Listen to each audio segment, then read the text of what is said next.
Welcome to the Steve Show. Today I have Travis Bell. He's the bucket list guy, and now he travels all around the world doing all the things that he wants to do and helping other people do it. And I want to share how he made the transition from a business that he built and fell into depression. So what he built caused him to not be happy, and he transformed himself into the bucket list guy. Let's hear about it.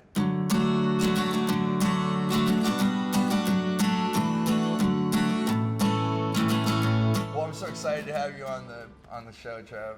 It's been, well, I call him Trav because that's what I was told. Trav Bell, the bucket list guy. When I met him, I came into Sydney. I was at Manly Beach, for those of you that know Manly Beach, it was a warm summer day, and then there's Trav Bell running with the surfboard. Literally, they were running to catch a wave. He's like coming out of my other friend's house that I knew, and I'm like, hey, who's that guy? That's the bucket list guy. Yes, I'm stoked to be here, man. Yeah. Stoked to be here. It's a pleasure. And the reason you're here, like a lot of my show is about lifestyle, and like to me, you are just a reflection of that. You know, you choose what you want to do, you go where you want to go. You know, you're doing it. That's why it's the bucket list. It's like the things that people think one day I'll do, and you're doing it, and you're leading people to do it now. Yeah, I do all my own stunts. It's I'm a big lifestyle designer, and I say a bucket list is a tangible life plan where our business plan or our career plan should fit into our life plan, not be the other way around. Right. It's a full work to live philosophy, and I've haven't always been that way, but now I've pretty much designed my life. I look at all the cool stuff that I want to do, and then just find a really cool way to fund it. And the one main things, I teach a course called More Business, More Life. Yeah. And yeah. in that, it's exactly that. Design your life and build your business or career around that, not the other way around. And that's what you're kind of talking about. Well, the thing is, back in the 90s, I'm old enough to remember that. Me too. There was this big, it was this big thing about work-life balance. But, we were discussing the other day, I believe it's just work-life blend. Right. As a catch cry, hashtag. And at the end of the day, I think that there is no balance. There is no balance. I mean, if you're obsessed about something, if you're passionate about something, there is no balance. Let's be honest. Yeah. If you want to make $1 million, if you want to make $1 billion, there is no balance. Yeah. If you want to be involved in your kid's life, there is no balance. You just you're totally in. Which I really like Grant Cardone's latest book, Be Obsessed or Be Average. That just gave me permission to be obsessed about a lot of stuff. Yeah, right. You don't have to, let me set that aside. One of my friends actually said, it's a little bit more like juggling. And he said some balls are going to be glass and some are going to be rubber. And so some you can let fall on the ground, put your foot on, and the other ones you're going to keep up because you want to. Yeah. Yeah. And you're going to focus on the ones that you want to juggle at that moment in your life. But I think the big thing is that you're choosing just to do it. Yeah. Because so many people are like, someday I'll do this. Well, we live in it's funny you should mention that. I did a TED talk last year in a TEDx Melbourne, 2,000 people. And if you've seen me speak, I run around like an idiot. Yeah. And to be within the confines of a 3x3 red dot on stage with 4 cameras on me, not unlike right now, that was full on. But it was all about that, and I really want to help people not live in this world, not believe the matrix, which is I'll be happy when syndrome. I mean, that's how our whole society, isn't it? I'll be happy when, but they might have 10 years after work, 10 good, healthy maybe years that they can do all the stuff they want to do, the travel, etc., etc. Why not be happy now? Right. Why not be happy now? Like, instant gratification's cool, not in a hedonistic kind of way. Right. But so is in delayed gratification. There's so many people that are, this is one of my biggest drivers, having been through depression, there is so many people that are disengaged in their life, let alone disengaged in their work. So, for me, I hear it all the time that I give people permission to live their life now. That's so beautiful. Yeah, and that's why I wanted you to have you on this show, because we're so congruent in that one mission. There was once, I was actually on a film set. I was doing a TV show that we sold to MTV, and I was taking a moment. I was working really hard at that moment, and we were on the water, and I was out on this dock, and this paddle boat came up, and it was this guy and this girl, and the guy was from France. And I never met him again. I don't know his name. I don't know. Maybe if you're watching right now, you could say, "Hey, I'm that guy." Hey, French guy. Yeah. But here's what he said to me. He's like, he must have saw that I was working so hard, and he said, "What are you doing?" And I said, "I'm doing this." And he said, "You got to live." He was kind of saying this message to me, and I said, "You know what? I'm gonna play in style later." And he said no. Interesting. He said no. He said no to me right that moment. He said, "There's things you'll do in your 20s that you won't do in your 30s. There's things you'll do in your 30s that you won't do in your 40s. There's things you'll do in your 40s." Every decade, you look how we shift. Our interests He said that all change. this from the paddle boat. Yep. And then he paddled off. And then I walked back to my movie set. Just and messed up. It never left me. It's one of those moments Yeah. where someone said something to you in 30 seconds, and I'm like, "Oh yeah, he's right." Well, like, and the cool thing about like doing what we're doing now, putting stuff on YouTube, people who are maybe afraid or, living in the confines of their comfort zone, live vicariously through us because we're out there, living large and doing our own thing and making maybe different choices, contrary to what society says that you should, you must, you have to do, Right. Which is really our parents as well. And you're living someone else's life. Yeah, and I think the more that we play a bigger game, the more we can, lead by example, the more people that filters into people's psyche a little bit more. And Right. so, that's what I love doing, and Yeah. people make their own, get out of their own comfort zone in their own little ways, and some of us just go bigger. Right. Yeah. And it's taking that choice to live your life now, because like you said, where I was talking about happiness is not a destination, it's No. a choice. Like, No.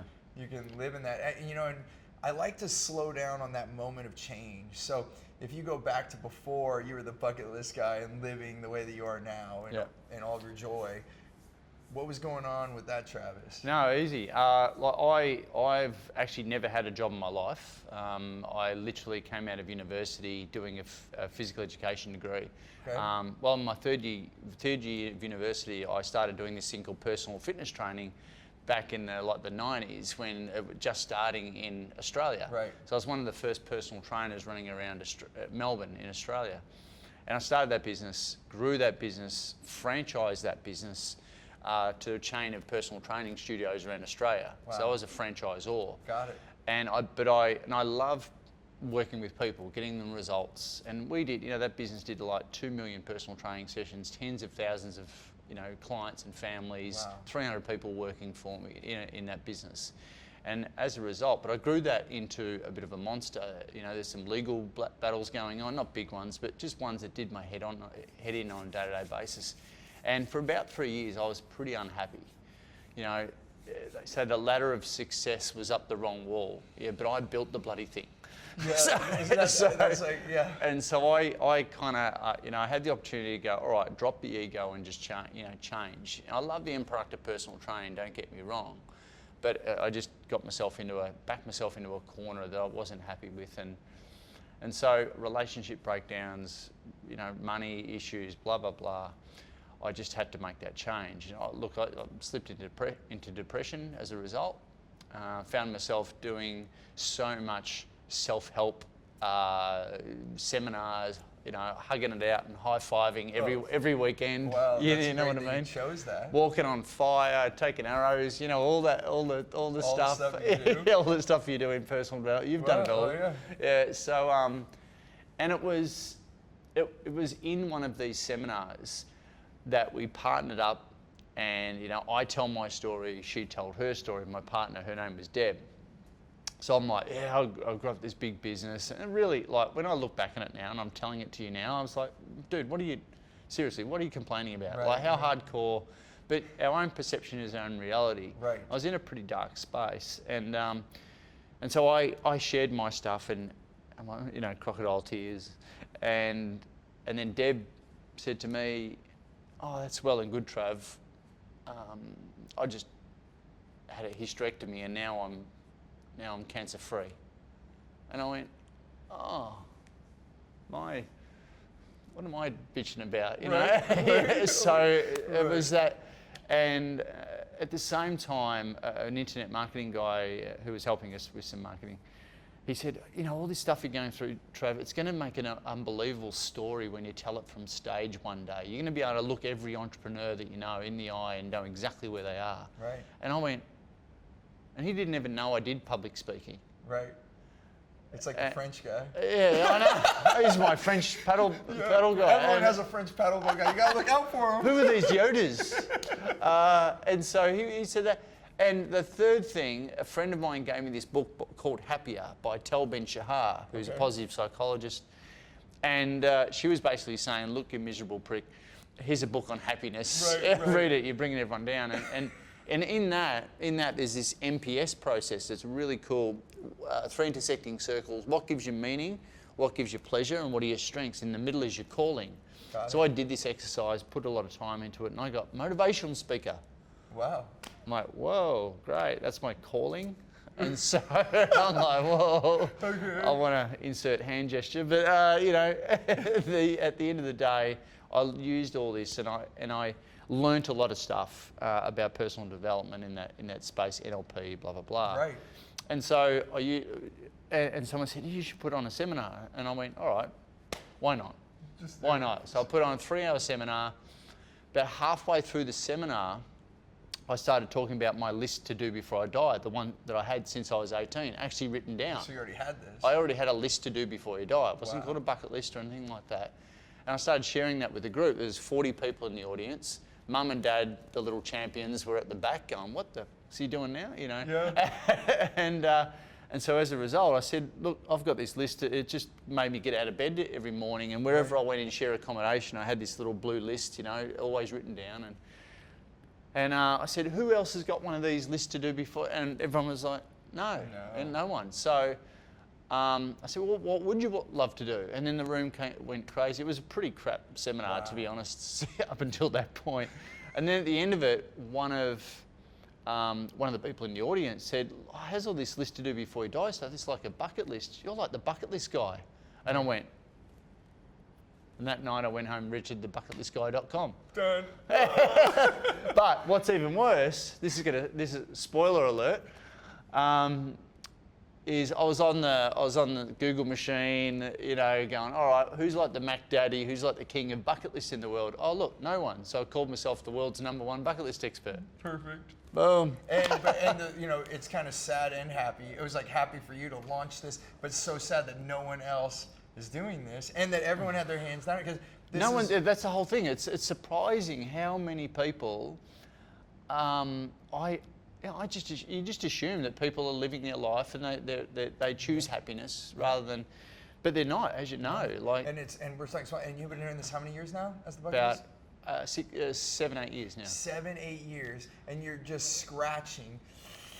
Like, not just even. A little bit not of, even. Like, if it would be like sanding a piece of wood and a little grain fell on the ground. You'd reckon, but also it's a misconception. A lot of people think bucket lists are all about the travel that you want to do, but it's so much more. I did a whole TED talk on the 12 steps to write a thing that I call the My Bucket List Blueprint. Yeah, check it out. I'm sure it's online. Yeah. And it's helped a lot of people write a personally meaningful and holistic bucket list and help them extract and then articulate, you know, something that really resonates with them. So I'm now, as you can see, you know, I'm sitting here with a love shirt. I love I'm it like, too. I'm just living my values. I am more congruent with this than I ever was with personal training. I speak and it's so cathartic and I love helping people. And it's less about me, more about other people. But I give them permission to put their own oxygen mask on first before they go and help other people. Right. Which we have to do. I even talk about that being selfish. You know, we think of that word as so bad, like don't do it. But it's actually one of the most important things is take care of you, because if you don't take care of you, then you can't take care of anyone else. So you really can't. Actually are helping the world by taking care of yourself. Yeah, 100%. And we're becoming who, like as you said, models. Like you were saying, people are living vicariously through us. The more people that we teach and the more people that are living their own bucket list and they're living their life, the more that's going to happen. It's like the mile. I forget the guy. You know the guy that broke the 4-minute mile. Roger Bannister. Yeah, I knew he'd know. He's a fitness guy, right? But so they told him that maybe you know the story better, but they told him he was going to die. They said maybe your heart will explode. No, scientifically it will never happen. He just did it anyway. He broke the 4-minute mile. Something like nearly 100 people the next year did it. Right. something like that. And now I might get high those school stats kids. wrong. Yeah, the stats might be, but go look. But Yeah. I even heard within that year, like 19 people had done it or something like that. But yeah, Yeah, it's out whatever. there. But the thing now is like there's high school kids that have beat the 4-minute mile now Yeah, too. yeah, I can't. But So yeah, I've never. I've done still it. got a lot of psychological stuff I've around. I've never done it either. Although I do run. You know, actually, where I met you, that's how I started running. I was Really? on Manly Beach. I used to play hockey, and I never ran. I like to slide on the ice, right? And I was on Manly Beach, and like I just was like, What am I I doing? just started running. That's a good because place. Unbelievable. Everyone's Sun's out, running. guns out. Oh my gosh. And now I've ran 17 and a half miles is the longest. I'm planning to do a marathon, but I never thought I was a runner. On the bucket list? Yeah, I'm gonna do it. It's on the When bucket are you list. doing it? I didn't pick one yet, so I need to do that. You haven't entered yet. No, none. Why not? I don't. See, done. He's already helping me. I I did know, so I that gotta or I pick one. bitch So slap you. which city should I do it in? Of all- Just where? That's a good point. Because if I could do it anywhere, where like have you ran? You've ran. You want one? marathon. But yeah, I did. I've done I did an Ironman. I did a marathon, then I did an Ironman triathlon. Okay. So- So if I could pick a city with your, I mean, maybe. I would go for one of the big ones, Okay, and, yeah, and why maybe not? it's a Boston, New York, London, Rome, or something like that, Melbourne. But also like use it as all right. Is a challenge. Raise money. He's challenging me. Raise money. Right. Raise money for a cause, so that way you can get into one of the New York or the Boston, which is very hard to get into because you've got to be either like Kenyan. Right. Or which we've got We're too much not. bulk. You've There's either a got lot to of be weight behind you. Kenyan or maybe raise some money and you get over a certain level and then they give you an entry to it. So Oh, maybe beautiful. that Okay. and creating that social pressure around you Right. will to do make it. you Kenyan. Yeah. Yeah, and I do it. I already believe I can. It's just a matter of it's not on the calendar. Yeah. I just need to put it on. Just the gotta enter calendar. it. Yep. Right. Just done. So there you hear it. So you'll see some videos coming out of me running, and that'll happen. Yeah, I cool. read Born to Run. Did you ever read that book? No, You but should- I think I've got it, but it's Yeah. a bit of shelf help right Yeah, now. right. It's a beautiful book. It's Yeah. a beautiful book. And thank you for sharing your story because I think so many people, they look at people like us and they're like, oh, they must have always had it that way, and it's so. No, dude, no. Yeah, it's no, so. I've never been bankrupt. The whole story of entrepreneur down. Like I in one of my personal training studio. Had to live in my personal training studio there. My first personal training studio. I had a heap of people working for me. Didn't do the maths right. I literally lived in my personal training studio for about 6 months, like eating like 2-minute instant noodles. Right. Yeah, just had no money. Right. You And know, there all- you are having a company. So from the outside, I had the same with my ad agency. I'm working with Apple and Intel and all these big companies, and everyone's like, Steve's an amazing entrepreneur. But every turn, I started to make less net profit. And I kept trying to invest how not to work, Yeah, yeah. And I did it all in the wrong ways. And then it came to the point where it's like, oh, how do I pay the mortgage? And how do I do this? And from the outside, everyone's like, wow, you're amazing. And then inside, it's broken. Yep, 100%. And now, so as a result, we know now, you learn from your mistake. You're an idiot if you just keep on doing the same old, Right, that's same what old. Einstein said, And right? I think it's and now I've chosen my life and then just find a really cool way to fund it. That's really cathartic. I love speaking. I love speaking to big groups. We're now created a thing called the bucket list coach certification. So I'm now multiplying my efforts or leveraging my IP, and that's going to blow up. And so more people can kind of teach my stuff now, which is really cool, and help more people. It's so beautiful, and I just want to make a point of what you just said. I believe that we should do what we love and build money around that. There's nothing worse than having your dream as your part-time hobby on the side, and you have to work a day job. Nah. It's all included, and that's the big thing. Is it's the and. Yeah. A-N-D. I can have business, be successful, and have the life, not either or. Yeah. And you've done that. You've melted it all together. Yeah, I mean, we're here in Orlando, and I literally on Wednesday I leave from here to go over to Paris, and then get a 3-hour train ride. I meet nine mates in Paris. Then we get a 3-hour train ride into the French Alps. So I'll be there on Thursday night, and then we're following the Tour de France around the Alps on bikes Nice. for a week. Beautiful. And that's been on the bucket list for about 10 years. Beautiful. Yeah. That's amazing, man. Yeah. There, another one to check off. Yeah. So, but I'll be working all the way. And that's the thing.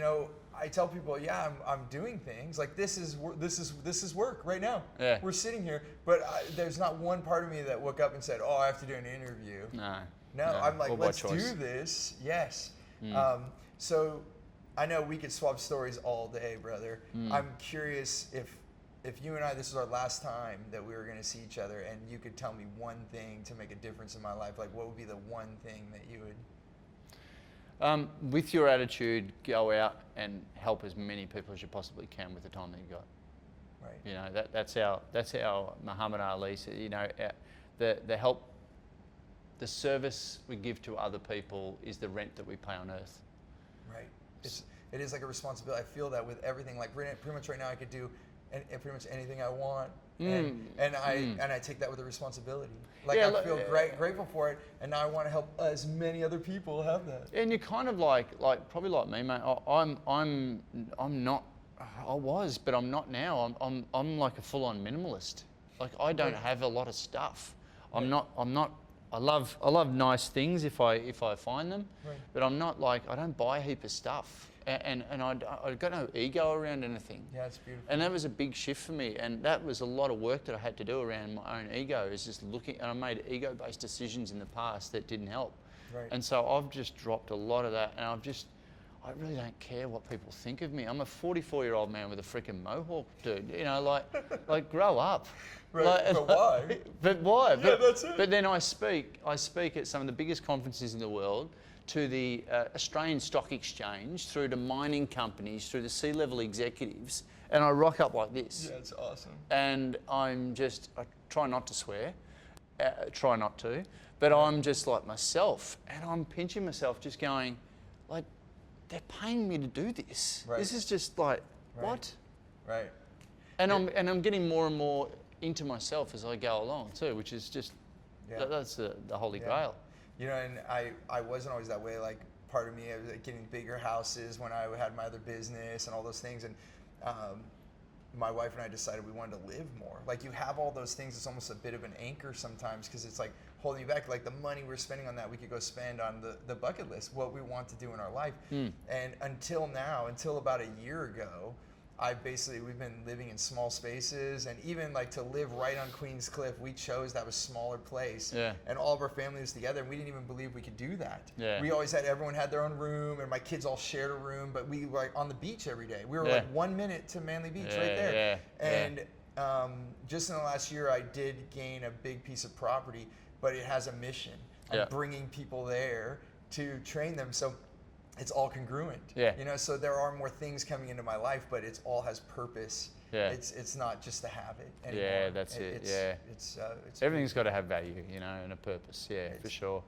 If you find yourself keeping up with the Joneses, I think you're dead in the water. Because then again, who are you living for? Yeah, someone else. And that's not the choice we want.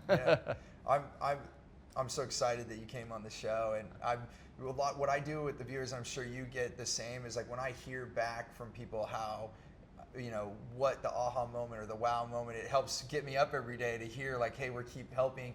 And I know you're very active in social media, so what's the best way that people can get a hold of you if they have like questions or they want to know more about you? Mate, well, my main site is www.thebucketlistguy.com.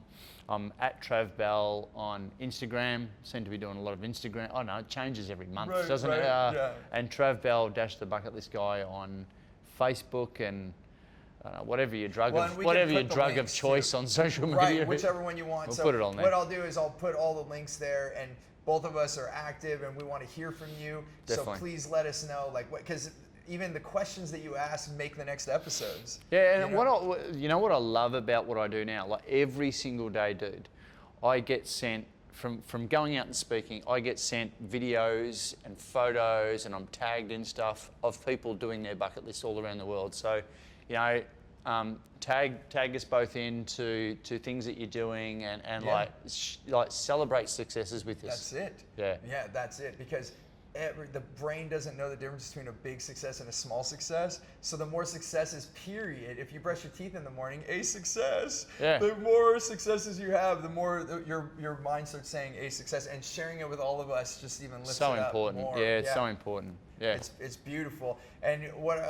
So yeah, we'll put the contact info for so you can connect with Travis Bell, the bucket list guy, and then if you have anything for me, let me know, and we'll make more episodes. Maybe we'll get to have you out on it. We should do the next episode. We should do it should be in some crazy remote area or something. We'll figure it out. Burning Man. Yeah, maybe that's it. Here we are. No, don't do an episode yeah, there. Right. We probably won't. But if and next time you're in California, we'll have you out to the house. Man, I could be moving. Oh, perfect. Oh, that's right. You might be in California. You Oh. did mention that. So we'll see what happens. Maybe Travis will be on the show more often. And as always, Travis and Steve show. Yeah, there we go. It'll be fun. Oh my gosh. So until next time, I'll leave you with this. As always, choose gratitude and create freedom. Yeah, love it. Thank you so much. Cool, bro. All right.